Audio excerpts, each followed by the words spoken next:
Good afternoon all. हम नस्य विधि अध्याय देख रहे हैं। उसमें लास्ट लेक्चर में हमने व्हाट इज नस्य,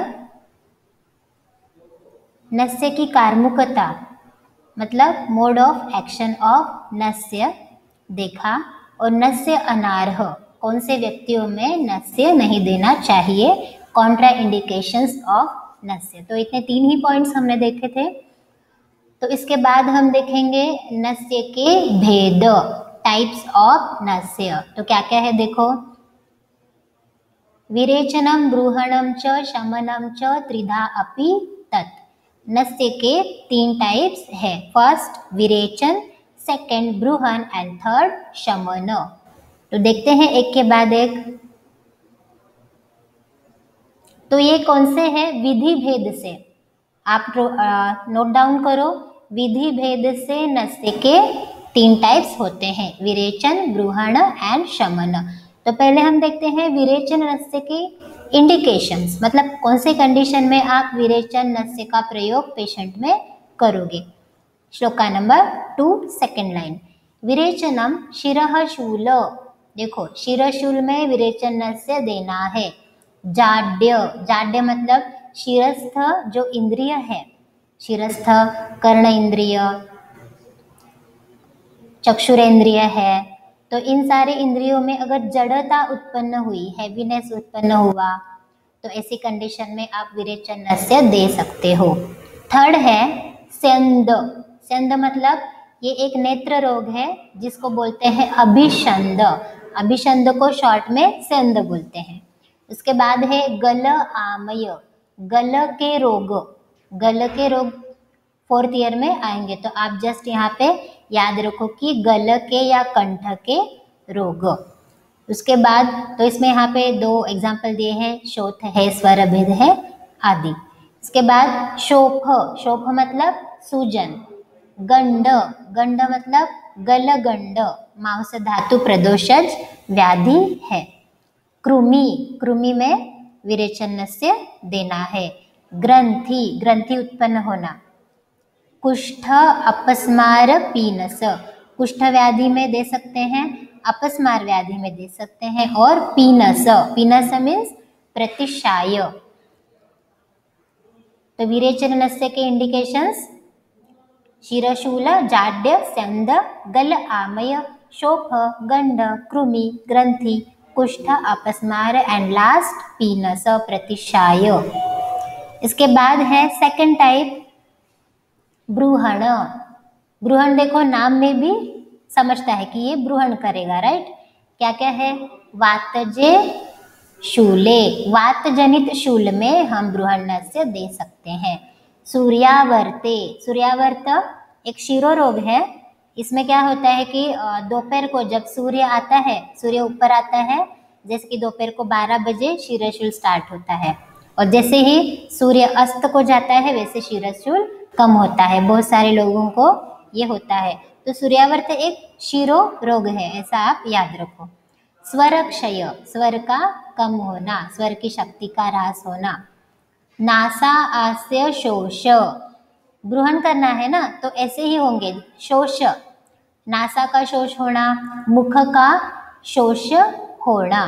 इसके बाद वाक संग मतलब बोलते टाइम रुकावट उत्पन्न होना, वाक संग। कृच बोधे अव बाहुके, कृच बोधे मतलब जिनकी नींद जल्दी नहीं खुलती, बड़े ही कष्ट से नींद खुलती है। बोधे मतलब जागरूक, नींद खुलना। तो ऐसी कंडीशन में आप ब्रूहण नस्य दे सकते हो। और लास्ट है अवबाहुक। अवबाहुक एक वातज व्याधि है जो बाहु के रीजन में होता है। इसके बाद तो ये हमने देखे ब्रूहण नस्य के इंडिकेशंस, एक एक वर्ड को एज इट इज संस्कृत में याद रखना है। थर्ड है शमन नस्य। तो शमन नस्य के इंडिकेशंस क्या क्या है, नीलिका, नीलिका एक क्षुद्र रोग है, उसको एज इट इज नाम याद रखो। व्यंग, व्यंग आपको पता है चेहरे पे डिस्कलरेशन, ब्लैकिश डिस्कलरेशन होता है, उसको बोलते हैं व्यंग। केश दोष, बालों के बालों के जितने दोष है, अकाल, खालित्य, पालित्य बोलते हैं उसको, बाल झड़ना, ठीक है, प्रीमैच्योर ग्रेइंग ऑफ हेयर है, ऐसी कंडीशन में शमन नस्य देना है। अक्षिराजिषु, अक्षिराजी मतलब आंखों के साइड पे सिराओं जैसा दिखना, ठीक है, उसको बोलते हैं अक्षिराजी। तो जस्ट आप एज इट इज वर्ड्स याद रखो, बाद में शालक के अंदर आएगा। उसके बाद तो हमने 3 टाइप्स देखे, राइट। तो इसके बाद हम देखेंगे कि इन 3 टाइप्स के लिए द्रव्य क्या क्या यूज होते हैं, राइट। तो पहला क्या था, विरेचन नस्य। तो विरेचन नस्य के लिए क्या क्या द्रव्य यूज करना है, औषधि क्या क्या यूज करनी है। यथास्वम यौगिकैहि स्नेहे यथास्वम च प्रसादितैहि, जैसा रोग हो उस रोग को ध्यान में रखकर आप स्नेह का प्रयोग यहाँ पे कर सकते हो। स्नेह मतलब क्या, जैसे कि पर्टिकुलर द्रव्य को उस तेल में सिद्ध करके, स्नेह में उसको पका के, उसको बोलते हैं सिद्ध तैल। तो ऐसे स्नेहन द्रव्य से, और उसमें क्या क्या डालना है, कल्क क्वाथ आदि बीच आद्यम मधु पटु आसवेहि अपि।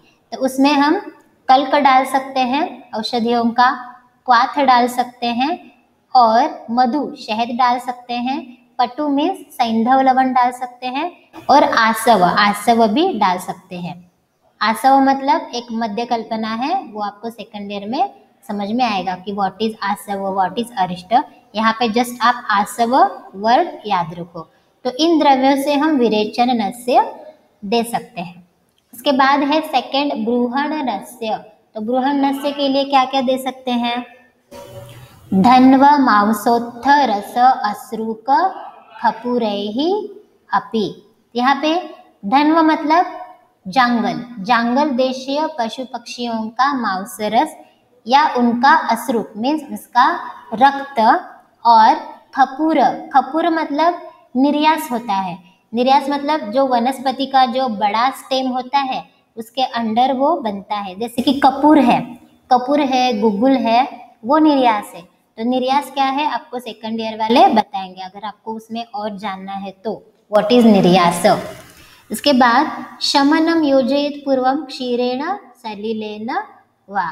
तो इसमें या तो क्वाथ दे सकते हैं या तो दुग्ध, ऐसा दे सकते हैं।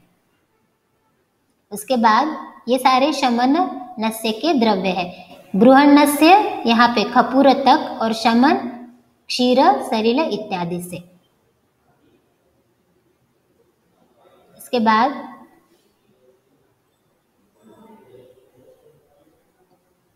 तो हमने देखा द्रव्य कौन कौन से यूज करने हैं। उसके बाद अगेन नस्य के भेद। तो यहाँ पे मात्रा भेद से 2 प्रकार होते हैं नस्य के, एक है मर्श और दूसरा है प्रतिमर्श। तो मर्श और प्रतिमर्श ये टाइप्स क्यों बताए, इसका मीनिंग टीका में दिया है।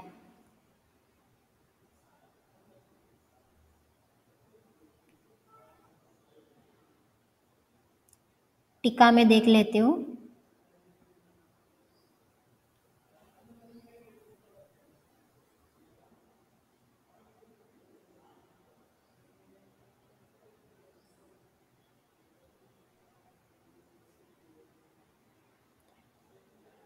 मर्श और प्रतिमर्श जो टाइप्स है वो स्नेह ज्यादा मात्रा में लेना या कम मात्रा में लेना उसके अकॉर्डिंग है, दैट इज मात्रा भेद से।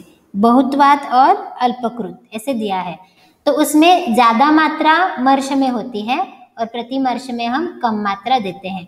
और दूसरी एक चीज है कि मर्श नस्य कम दिनों के लिए दिया जाता है, ज्यादा से ज्यादा 7 दिन तक, और प्रतिमर्श जो होता है प्रतिमर्श डेली दे सकते हैं, और स्वस्थ व्यक्ति में प्रतिमर्श दे सकते हैं, वो हम आगे देखेंगे।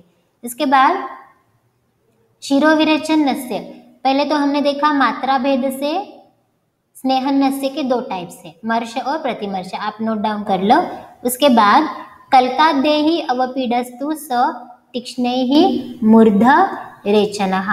इसमें अगेन विरेचन नस्य के भी 2 प्रकार होते हैं, एक अवपीडन है और दूसरा है मापन।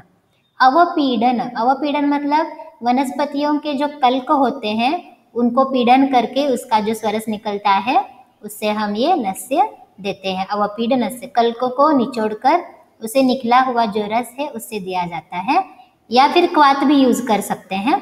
दूसरा है धमापन। धमापन मतलब फूंक मारना, धमन, प्रधमन नस्य भी बोलते हैं इसको।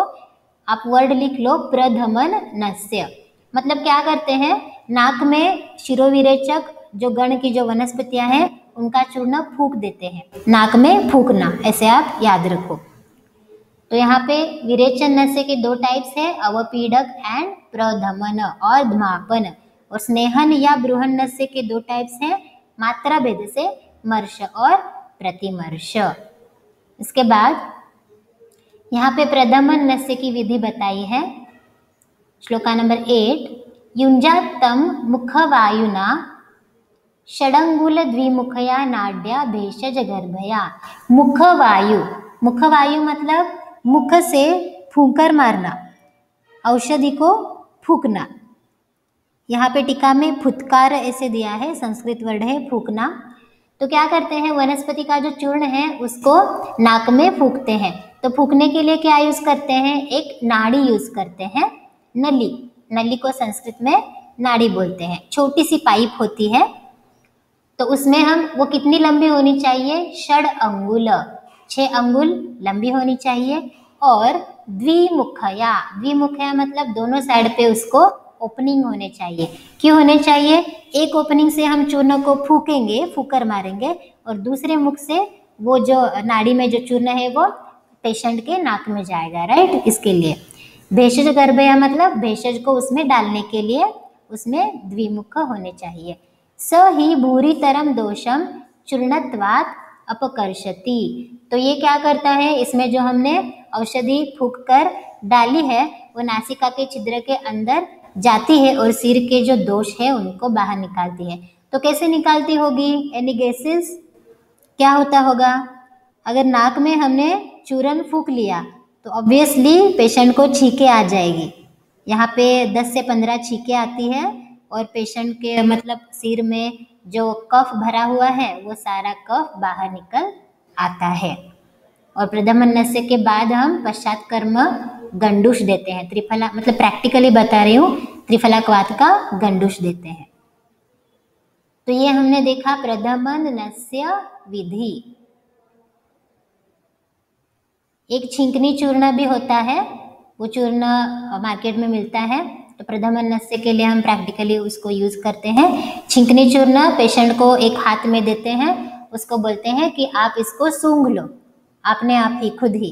तो दोनों नासा छिद्र में से वो सूंघ लेता है। उससे क्या होता है, उसको थोड़ी देर बाद उसको छींके आने लगती है, स्नीजिंग होने लगता है 10-15। और उसके हाथ में आपको ये देना है, टिश्यू पेपर देना है या गॉज पीसेस देने हैं, तो वो नाक से कफ बाहर निकलेगा। इसलिए फिर 10-15 वेग, जब वेग शांत होते हैं तो वेगों को नोट डाउन कर लेते हैं। वेग शांत होने के बाद इसको हम थोड़ा सा गंडूश देते हैं, हल्का गुनगुना त्रिफला क्वाथ देते हैं। तो ये था प्रधमन नस्य विधि। उसके बाद नस्य की मात्रा, मतलब जो ब्रूहण या स्नेहन नस्य था उसमें हमने तेल यूज किया, राइट। तो तेल कितना यूज करना है, उसकी मात्रा क्या है, देखो। प्रदेशिनी अंगुली पर्व द्वय, जो अपनी प्रदेशिनी अंगुली है, तर्जनी, उसके 2 पर्व। पर्व मतलब क्या, अपनी उंगलियों पे देखो लाइंस है, राइट। तो इसमें से 2 लाइंस तक डुबानी है। किसमें डुबानी है, तेल में, राइट। तो तेल में डुबाने के बाद जो बूंदे गिरेंगी, तो प्रदेशिनी अंगुली को तेल में 2 पर्व तक डुबाने के बाद जो बूंदे गिरेगी, वो जो एक बूंद रहेगा उसको बोलते हैं एक बिंदु मात्रा। श्लोक में देखो, प्रदेशिनी अंगुली पर्व द्वयात् मग्न मतलब उसमें डुबाना, समुद्रतान यावत पतति असौ, जो गिरेगा वो, उसको हम बोलते हैं बिंदुहु। तो बिंदु की डेफिनेशन क्या है, प्रदेशिनी अंगुली पर्व द्वयात् मग्न समुद्रतात् यावत पतति असौ बिंदुहु। तो ये बिंदु की डेफिनेशन है। तो बिंदु हम किसके लिए यूज करेंगे, नस्य की मात्रा के लिए। किसकी मात्रा के लिए, तैल की, ओके। तो बिंदु के मात्रा के यहाँ पे 3 टाइप्स हैं, उत्तम, मध्यम एंड हीन। उत्तम मात्रा में 10 बिंदु है, मध्यम मात्रा में अष्ट बिंदु और अवर अवर मात्रा में या हीन मात्रा में षट बिंदु। तो ये बिंदु को गिनना कैसे है? अगर दश बिंदु उत्तम मात्रा है तो 5 बिंदु एक नॉस्ट्रिल में और 5 बिंदु दूसरे नॉस्ट्रिल में। अगेन मध्यम मात्रा के लिए 3 बिंदु एक नॉस्ट्रिल में, 3 बिंदु दूसरे नॉस्ट्रिल में। ओके, तो ये आपको याद रखना है। मध्य मात्रा में अष्ट है, सॉरी, अष्ट के लिए 4 बिंदु एक नॉस्ट्रिल में, 4 बिंदु दूसरी नॉस्ट्रिल में, और हीन मात्रा के लिए 3-3 बिंदु देना है। मर्षस्य उत्कृष्ट मध्य ऊना मात्राः ता एव च क्रमात्। तो ये किसकी मात्राएं हैं? मर्षनस्य की मात्राएं हैं। ओके, तो मर्षनस्य की उत्तम मात्रा कितनी है? 10 बिंदु, मध्यम 8 बिंदु, हीन 6 बिंदु। ओके, तो ये आपको याद रखना है। जैसे मैं बता रही हूँ वैसे पॉइंट नोट डाउन करो, बाद में कंफ्यूजन नहीं होना चाहिए। इसके बाद बिंदु द्वयोनाः कल्का कल्क आदेः। तो यहाँ पे कल्क क्वात या जल आदि में भी ये मात्रा लेनी है। कल्क मात्रा, कल्क क्वात और जल के लिए उसमें 2 संख्या कम करने को बोला है। तो क्या करना है? इसमें क्या हो जाएगा? 8, 6 और 4 हो जाएगा। ठीक है, कल्क क्वात और जल के लिए ये मात्रा 2-2 से कम करना है। मतलब क्या था? 10, 8 और 6 था, राइट? तो ये क्या हो जाएगा? 8, 6 एंड 4 हो जाएगा। तो ये आप थोड़ा याद रखो। इसके बाद नस्य के अयोग्य व्यक्ति हमने लास्ट लेक्चर में ऑलरेडी पढ़े हैं। इसके बाद नस्य के योग्य काल क्या क्या है?